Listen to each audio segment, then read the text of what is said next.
Hey you guys, Erin here, back with another moon update for you. We are having a full moon coming up September 20th at 4:54 p.m. Pacific time. This full moon takes place at 28 degrees Pisces. Okay, so as with any full moon, this is the time, this is the peak of that growth cycle, the cycle that has to do with the energy of the sign in which the moon is transiting through. So this is the peak of our growth cycle for the Piscean energy for 2021. Okay, and it started about 6 months ago, and we had the new moon in Pisces. So this is a time to think about and honor and really kind of give ourselves rewards for how we've grown in Piscean ways. Okay, so Pisces is a mutable water sign. You are looking at a Pisces. In fact, this full moon is exactly conjunct to the almost to the minute with my natal sun. So this is a very powerful one for me. But this Piscean energy, mutable water, mutable meaning this is a very adaptable energy. It does well with change and it likes change. But the thing is that it can also have a hard time staying on track with things with the Piscean energy. Not to say that if you're Pisces, you have a hard time staying on track. That's not what I mean at all, because there's so much more to the natal chart. But the Piscean energy in and of itself is so mutable that it kind of does this wishy-washy thing.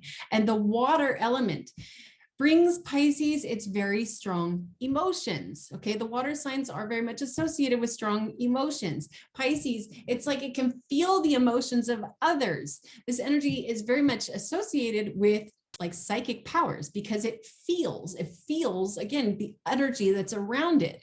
And also this Pisces, well, it's represented by the two fish that are tied together. One is in the spirit realm, the other is in the material, and they're tied together so they don't get separated, because this Pisces energy likes that in the spirit realm, and it likes to swim around and get lost up there. And so it's like the other fish is there to say, no, stay here on earth. That's very Piscean energy, to want to just go kind of live in dreamland. This is a very, very spiritual energy ruled by Neptune, and also Jupiter gives it a very like mystical twist. Again, psychic powers, kind of living in the subconscious, living in dreamland, living in the spirit realm. It's so unearthly that it can actually have a hard time staying on track with earthly mundane responsibilities, because Pisces energy just loves to be in dreamland. And I will tell you, for this Pisces, I have also got Neptune sitting right on my ascendant. So that's kind of amplified Piscean energy. But when I was a child, I had a very, very hard time paying attention in school, because I really did just want to live in dreamland. And I know there's other Pisces out there that would feel the same way. Pisces is the last sign of the zodiac. It's the 12th sign. And at 28 degrees, this is very close to the end. There's only 30 degrees in each zodiac sign. So this is very close to the end of the zodiac, the end of this cycle. This energy it's tired, really. That Piscean energy at 28 degrees Pisces, it's so done with the material realm. It's so much more in the spirit realm. This energy can have this tendency to be tired. Pisces, you might find yourself very, very sleepy around this full moon. And there's so many other reasons why. But again, okay, we experience this as a collective. Everyone experiences a full moon in Pisces here on Earth, but it is very unique to each and every one of us. And it depends on your own natal chart. It depends on your sun sign. It depends on so much in your natal chart. And that's why I offer these 10-minute moon readings to let you know which area of your life these full moons or new moons manifest, and also to see what kind of connections are being made with the celestial bodies in your natal chart, so you can finely tune what it is you're trying to bring into fruition. But yes, this Piscean energy can have this tendency to be tired, especially at 28 degrees.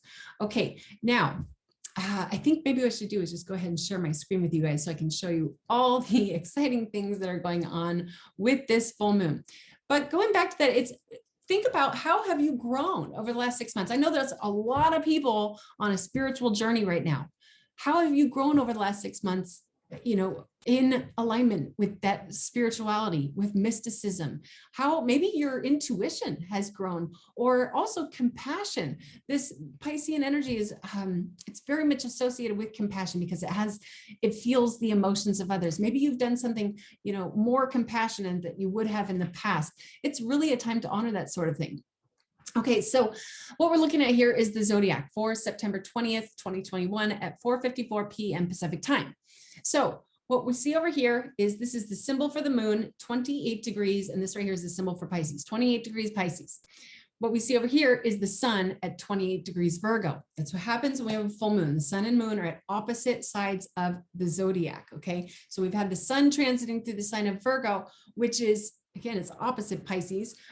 It pays very close attention to detail. It's really good at taking care of earthly responsibilities, where Pisces, again, I'm not saying that if you're a Pisces, you're not good at taking care of responsibilities, because again, there's so much more to the natal chart, but the Piscean energy in and of itself is better at taking care of spiritual responsibilities. Where Virgo, thank God, we've got that, that Virgo and energy going on to help us stay on track, to help us pay attention to detail and help us stay organized, okay? But they are opposite each other. So it happens when we have a full moon. So back up here at the moon, what we see right next to the moon is Neptune. And as I mentioned, Neptune is one of Pisces' rulers, okay? So since they're conjunct, it's a fairly loose conjunction, but they're still conjunct. Since they are conjunct, that really takes things to a whole nother level with this full moon, okay? It's very mystical, it's very dreamy, and that moon at 28 degrees, there's a little bit, this is kind of in a danger zone of the Piscean energy. It's very close to what we would call an anaretic degree.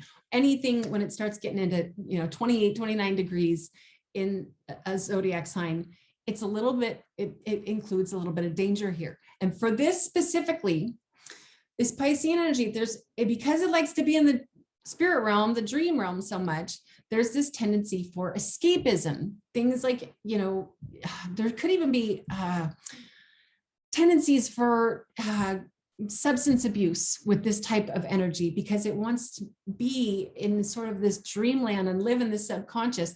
And with Neptune right there, it can really bring that to, again, a whole nother level. And not to say that whoever is watching this, I'm not necessarily saying that you may have a tendency for, substance abuse near this full moon, but it's something to be mindful of that other people will, driving your car, just be very, careful, kind of be on the defense and looking out for things like that. Or if you work in a hospital, do know that you may end up with, people overdosing, that sort of thing. It's typical this type of energy. Okay. But again, it's lovely because it's so spiritual, this is, and so much more. It's also very compassionate. It can also create confusion. Also, Pisces has this tendency, because it's in the dream realm, it has this tendency to kind of have illusions or delusions. Okay. So that sort of thing, but just another little thing to, look out for. Okay, so there's that. Now, again, how have you grown in those ways over the last 6 months? But there's so much more. And I'm just going to briefly talk about the things that are most important here that are also going on in the heavens. So we've got a ton of retrograde energy. We've got Pluto in retrograde, Saturn in retrograde, Jupiter in retrograde, Neptune in retrograde, Chiron in retrograde, Uranus in retrograde, and the nodes will be in retrograde for this full moon. It's like, we're seeing some backtracking going on. It's like, things seem to like people were not having to put on their masks going into public places. Now all of a sudden we're seeing that kind of turn around. A lot of that I'm feeling has to do with these retrograde energies. We're kind of doing this little backtracking thing. So that's something else to, just pay attention to. Now we've also got a really beautiful, we see this blue triangle right here, right in the middle of the chart. That's called a grand trine. Okay. So this is going from the North Node in Gemini. This is the celestial tides are coming full force at 3 degrees Gemini. So we're receiving this ton of Gemini energy, which is very highly intellectual, also has a lot to do with communication and sharing information. Over here, it's making, that Gemini energy is making a very harmonious connection with Saturn in Aquarius, okay? Now, there's so much to this Saturn and Aquarius energy. That's a whole nother video on its own. But to kind of sum things up, one of the biggest things I'm seeing with this Saturn and Aquarius energy is structure, being brought to the humanitarian groups. The sign of Aquarius has a lot to do with humanitarianism. Saturn brings structure. So that's one of the really good things I'm seeing with Saturn and Aquarius. And it's making a harmonious connection with that Gemini energy, which is about sharing information and using your intellect. Now it's also making a really beautiful connection down here. This is Mars and Libra. So Mars and Libra, Mars is how we put things into action. Mars is like our force. It's our drive. It's our physical drive. Libra is a sign of balance and justice and fairness. Okay. And that said, even though Mars, that's not its favorite place, Mars likes to be in energy more like, Aries, where it can be its the warrior self. But with that sign of Libra, Mars can help us to bring some justice into the world, okay? And that's very much in alignment with the sharing information and also the, structure to humanitarian groups. So there's this beautiful, harmonious energy being brought between those three energies, okay? Now, also, let's see here. I do see a square going between Venus and Saturn, and also a square going between Pluto and Mercury. This could be, just to sum this up, it's going to affect everybody differently, but just as a collective, we can experience this as tension, inner tension, maybe in the psyche. Okay, now I'm just going to leave it at that. Hopefully I'll hear from some of you guys for an astrology reading so I can really finely tune and show you exactly what this all means for you. Okay, but back to this full moon, just the ritual energy. As I always mention in my videos, for me, I always take the new moons and the full moons to honor the heavenly energies and within myself, how they influence me. It's not just worshiping the moon or anything like that. It's more recognizing that they influence me, and I want to stay in alignment with my highest soul purpose. And I understand that I can work with these energies, to do that. Okay. So I usually take at least 10 minutes, but sometimes it goes up to 2 hours with my feet touching earth, because I'm receiving earth's energy, the negative ions, and also receiving the positive ions from the heavens. Okay. And I always like to include stones that resonate well with the sign that the moon is transiting through. Okay. So the zodiacal birthstone for Pisces is Aquamarine. I've got a piece right here. What I really like about Aquamarine is that it is protective, but it can also amplify your prayers. So this is a really good one for that. It's a dreamy stone. It's also very specifically good for if you are traveling across seas, whether it be boat, airplane, or whatever. Aquamarine's a perfect stone for those kinds of travels. Another one that resonates very, very well with the Piscean energy. This right here is fluorite, and any color fluorite resonates well with the Piscean energy, but it usually comes in like this purplish, greenish color. Beautiful, beautiful stone. But this is another one that will offer protection. It can also kind of bring us into that dreamy state.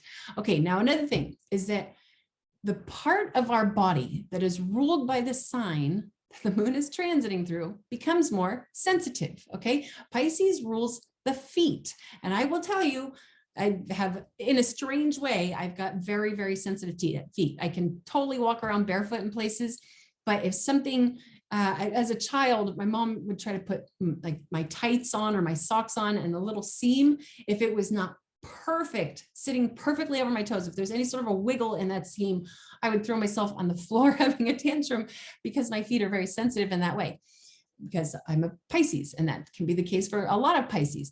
But just the fact that the moon is full in the sign of Pisces, all of our feet may become a little more sensitive, more so for others. It just really, again, depends on your own natal chart, but it's a really good idea to pay a little extra attention to that part of our body. Give yourself a little foot massage, or maybe you've got a partner, you guys can rub each other's feet. Really good idea.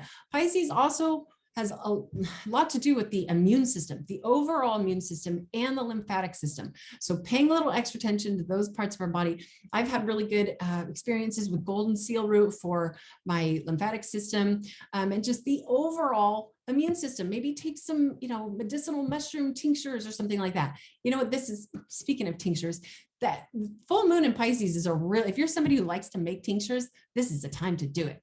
Full moon in Pisces is a really good time for making tinctures. And this is also harvest moon. you better believe I'm going to be out there harvesting all kinds of stuff from my garden on the day of this full moon. Beautiful time for harvesting. So, okay, let's see. Did I mention everything I wanted to? I think I did. If you would like to schedule an astrology reading, please visit my website, erinwaage.astrology.com. That's ERINWAAGE astrology.com. I'll leave a link.